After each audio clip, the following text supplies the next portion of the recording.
Well, hi everyone, I'm Lego Technic and today we're doing a review of the 42178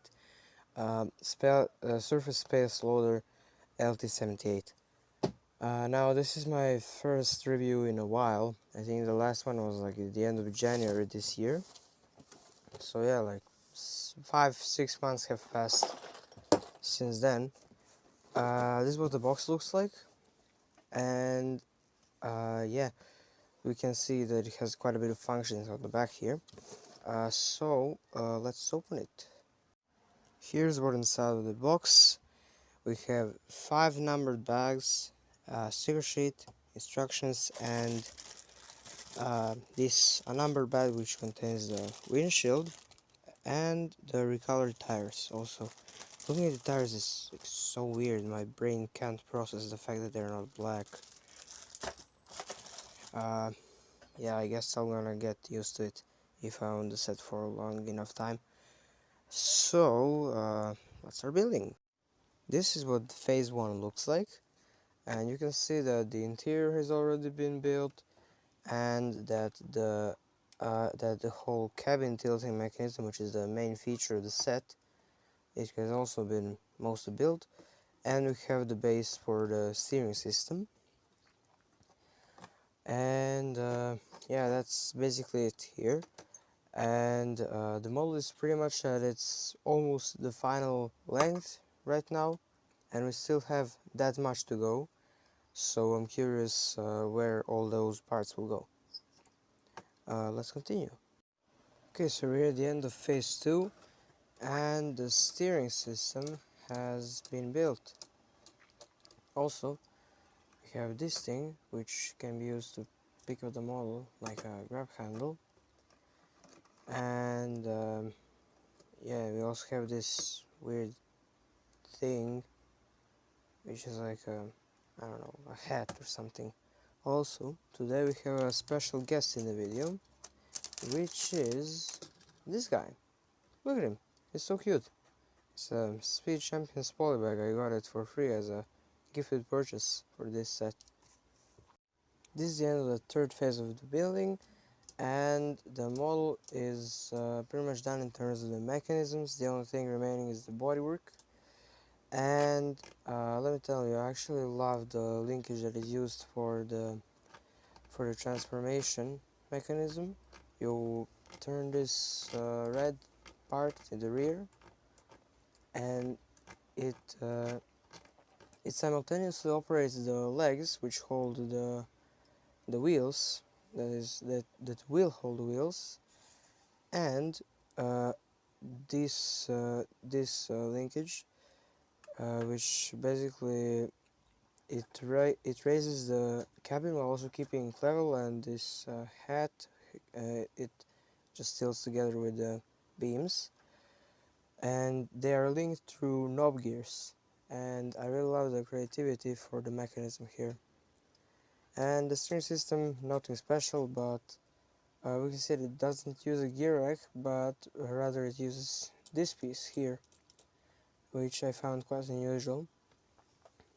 So yeah, pretty much the only thing remaining is the bodywork. Well, I was actually not right when I said that that was the end of the functions, because in phase 4 we built this crane, and this design, I really like it because we have these like 2 levers, and it's a very unusual design, and in my opinion it's just really cool. Look at it, it's just so cool. And this is where that thing there will go. By the way, I was always wondering, would it really be realistic to have that part move with the crane? But I guess that is necessary, because otherwise it would collide with the panels, and much more issues would have been made. So I guess that's what had to be done. So we only have one phase remaining, and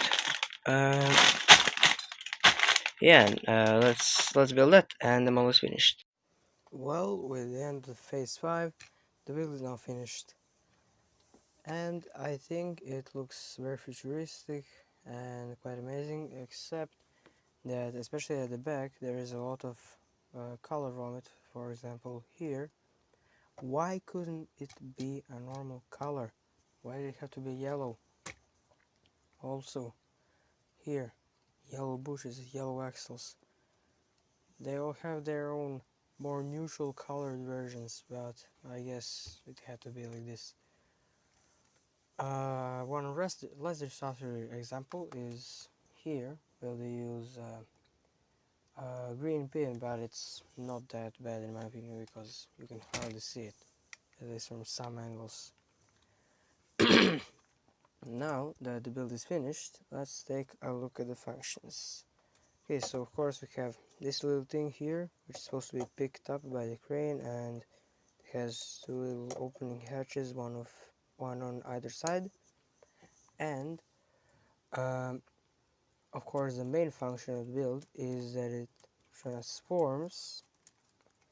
That is the cabin outside. It looks like Optimus Prime's long lost cousin or something like that. And you can see that it's now sits very high in my opinion. You can see that it sits so high that you can like push the crate under the cabin almost. Uh, you also have these two like robotic arms. One of them has a metal detector, I think. And then there is the steering. This one has the rear steer because I imagine it would be quite complicated to get it on the front wheels, because you know you'd have to have a very complex linkage system that will like have a gear rack here in the middle, which is occupied by the knob gears. So I think it's pretty logical that the rear wheels are steered. And finally we have the unusual crane design, which I really like. So let's say that you're trying to pick this little thing up. You have the crane like this, and you can start with by doing this and then using this lever to sort of push the crane towards the crate like that. And you just want to fold this up so it doesn't fall off and pick it up, and now you can drive around.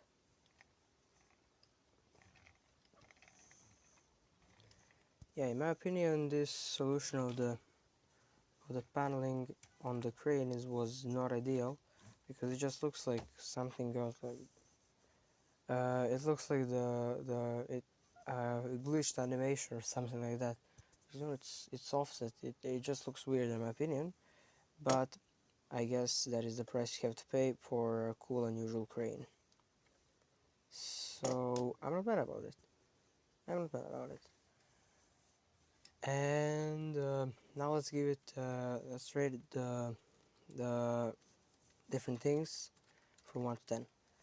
For the looks, I would go with a 7 out of 10 purely for the creativity. It could have been done a lot better, but at least it's nice and creative. For the playability, it's definitely a 9 out of 10 because again, there is so many different functions that you usually cannot find in Technic sets, especially not at this price range.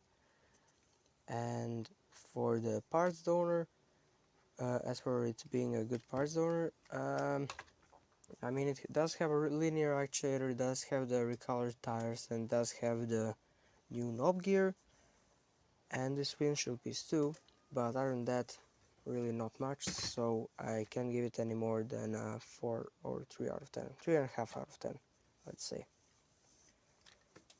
So overall, I would recommend this set if you like buying it purely for the model, and maybe if you're missing a linear actuator or two in your life. So hope you found this video informative, and see you in the next one. Bye.